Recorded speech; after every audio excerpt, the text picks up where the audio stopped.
1942 hingga 1945 dalam sejarah sastra Indonesia adalah masa kependudukan Jepang di Indonesia setelah kependudukan Belanda berhasil diusir dari bangsa Indonesia. Pada tahun 1942, Jepang mendarat di Pulau Jawa. Setelah itu, dimulailah pemerintahan Jepang di Indonesia. Pada awalnya, Jepang datang seolah-olah membebaskan, membantu, dan memerdekakan rakyat Indonesia dari penjajahan Belanda. Hingga Jepang berhasil menarik perhatian rakyat Indonesia. Pada bulan Agustus 1942, pemerintah Jepang mendirikan sebuah badan yang bertugas mengurus kegiatan propaganda Jepang, yaitu Sendenbu. Lembaga ini berusaha membangun citra pemerintah Jepang melalui berbagai cara, termasuk mempropagandakan kebijaksanaan pemerintah Jepang. Lembaga ini kemudian mendirikan barisan propaganda yang anggotanya terdiri dari budayawan, wartawan, dan seniman. Kegiatan lainnya yang dilaksanakan barisan propaganda ini adalah mendirikan surat kabar Indonesia Raya yang berisi pesan pemerintah, berita perang, dan iklan kebudayaan.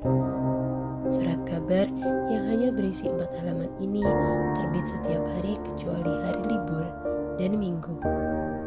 Sastra pada periode ini dipengaruhi oleh situasi politik dan ekonomi yang dihadapi Indonesia pada masa ini. Pada tahun 1943, bangsa Indonesia mengalami krisis ekonomi, sosial, dan politik. Hal ini terjadi karena Jepang beberapa kali menyiksa rakyat Indonesia. Karya sastra pada periode ini bukan hanya sebagai ungkapan ekspresi dari sastrawan belaka, tetapi juga sebagai media komunikasi dan sebagai alat propaganda pemerintah kependudukan Jepang. Pemerintah kependudukan Jepang menggunakan karya sastra sebagai alat propaganda untuk mendapat simpati dari rakyat Indonesia. Pemerintah Jepang mendirikan sebuah lembaga yaitu Kantor Pusat Kebudayaan Keiman Bunka Sidoaso dengan tujuan memobilisasi seniman sebagai pendukung kepentingan Jepang dalam Perang Asia Raya. Karya sastra yang mengandung propaganda Jepang diterbitkan di lembaga ini, Kantor Pusat Kebudayaan Keiman Bunka Sidoaso. Karya sastra yang diterbitkan seperti novel, puisi, dan cerpen yang membahas dan berisi kebaikan-kebaikan serta keunggulan Jepang. Media yang digunakan dalam propaganda adalah cerpen seperti Kartina, Nusa Penida, dan artikel yang berjudul Tujuan dan Kewajiban Sandiwara dalam Zaman Baru. Selain cerpen, juga ditulis novel yang berisikan propaganda, yaitu Palawija dan Cinta Tanah Air. Kondisi sosial dan politik di Indonesia yang ditampilkan dalam novel Palawija dan novel Cinta Tanah Air bertolak belakang dengan kondisi yang sebenarnya. Semua aspek sosial dan politik dalam kedua novel tersebut benar-benar ideal menurut ukuran pemerintah Jepang. Masyarakat Indonesia pada kedua novel tersebut digambarkan tidak mengalami penderitaan akibat kedatangan tentara Jepang, dan segala sesuatu yang buruk pada waktu itu adalah akibat adanya penjajahan Belanda. Dalam kedua novel tersebut, segala yang berkaitan dengan Jepang berarti baik, segala yang berkaitan dengan Barat, Belanda, dan sekutu berarti buruk. Kehebatan, kejayaan, keperkasaan, dan kemuliaan Jepang digambarkan di segenap sudut novel. Sebaliknya, keburukan Barat, Belanda, dan sekutu juga mewarnai novel. Media lain yang digunakan untuk propaganda ialah sandiwara dan film. Untuk memperbanyak karya propaganda, Jepang mengadakan sayembara penulisan cerita, baik cerpen maupun naskah sandiwara, yang bekerja sama dengan berbagai harian seperti Jawa Baru. Terhadap kebijakan Jepang menghendaki karya-karya untuk tujuan propaganda, banyak pengarang yang keberatan. Usmar Ismail yang mulanya sangat percaya janji dan slogan-slogan buatan Jepang, kemudian merasa curiga juga. Meskipun periode 1942 hingga 1945 terjadi secara singkat, namun kesusastraan pada periode ini mengalami perubahan signifikan dalam perkembangan sastra di Indonesia. Periode ini membawa pengaruh besar terhadap perkembangan kesusastraan Indonesia dan merupakan masa-masa pematangan ke periode selanjutnya. Pada masa pendudukan Jepang di Indonesia, tepatnya pada tahun 1942 sampai 1945, dunia sastra mengalami dinamika yang kompleks. Di satu sisi, pemerintah militer Jepang memberlakukan sensor ketat dan memanfaatkan sastra sebagai alat propaganda untuk menyebarkan ideologi Asia Timur Raya. Di sisi lain, para sastrawan Indonesia tetap berupaya mengekspresikan gagasan mereka, baik yang sejalan dengan propaganda maupun yang menyuarakan kritik sosial secara terselubung. Berikut beberapa tokoh-tokoh sastra pada periode 1942 sampai 1945.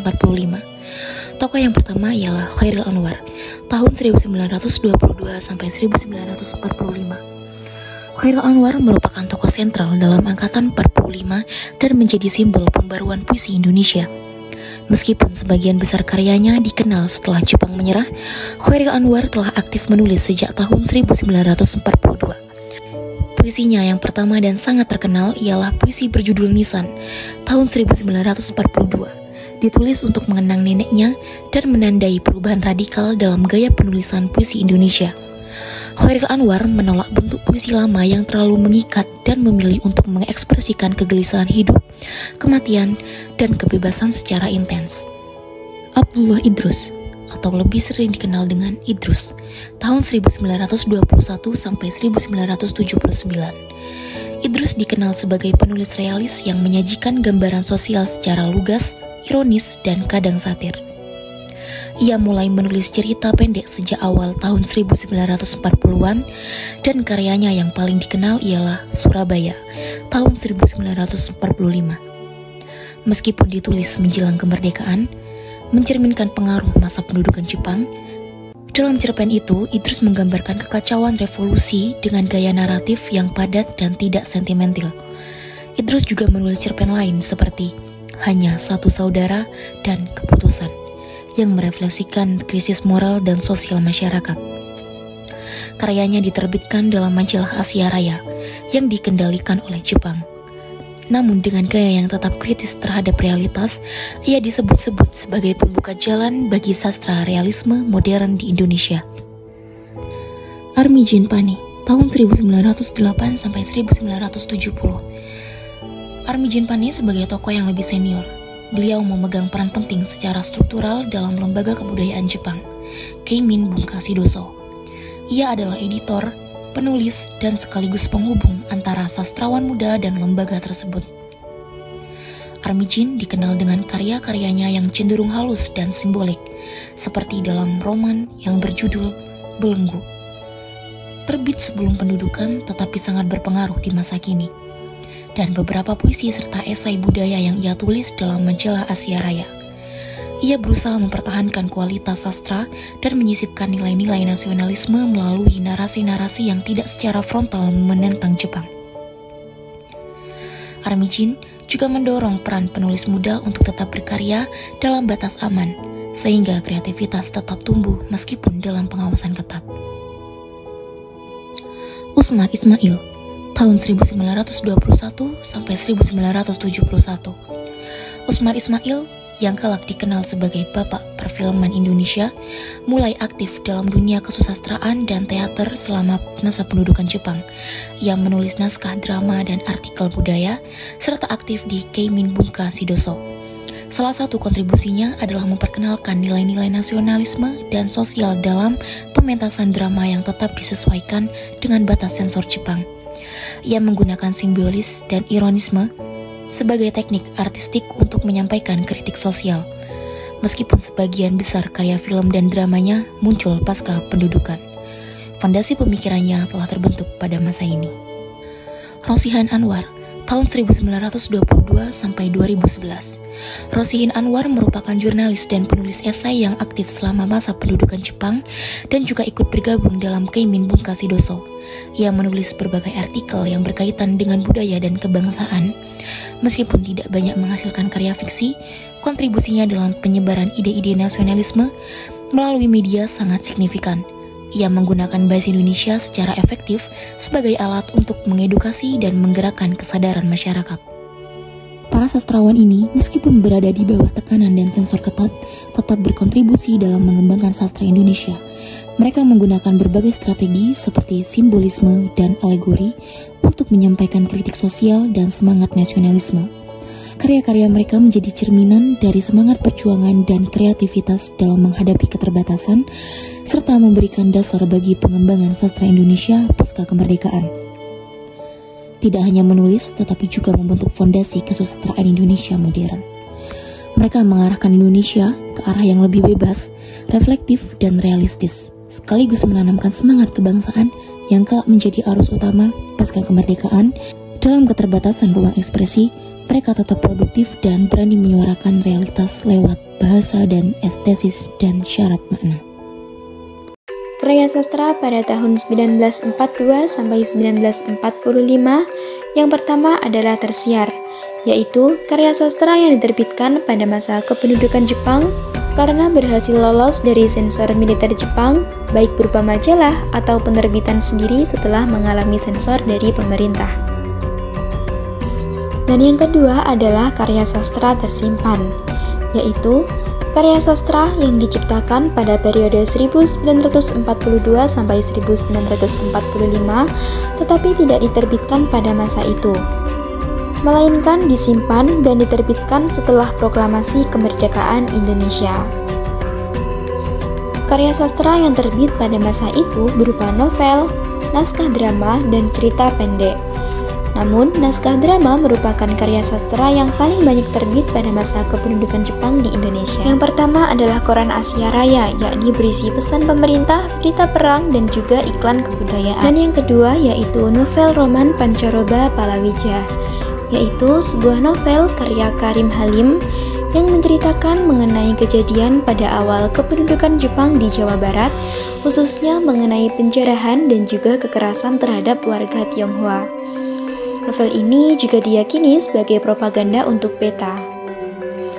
Yang ketiga adalah novel Cinta Tanah Air. Novel ini menceritakan tentang perjuangan bangsa Indonesia dalam mencapai kemerdekaan dan juga semangat cinta tanah air yang kuat. Isu-isu pada periode 1942 sampai 1945.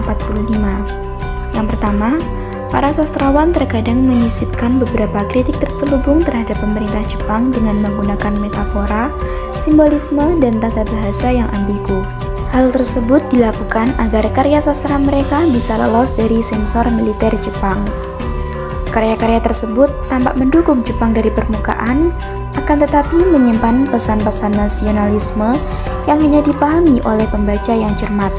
Contohnya adalah cerita pendek yang secara eksplisit mendukung Asia Timur Raya. Yang kedua, perubahan fungsi dan juga peran sastrawan dari yang awalnya sebagai pengkritik menjadi alat negara untuk mendukung politik kolonial Jepang. Para sastrawan yang sebelumnya menulis secara bebas dan berorientasi pada nasionalisme, kini dihadapkan pada dilema antara harus beradaptasi dengan tuntutan propaganda atau menarik diri dari dunia kesusastraan. Karya sastra pada masa itu dituntut tidak hanya aman, namun juga harus bermanfaat bagi negara penjajah. Yang ketiga, karya sastra pada periode 1942 sampai 1945 menjadi alat propaganda yang digunakan Jepang untuk membantu mereka dalam Perang Asia Raya. Karya sastra tersebut banyak mengandung kebaikan dan juga keunggulan Jepang.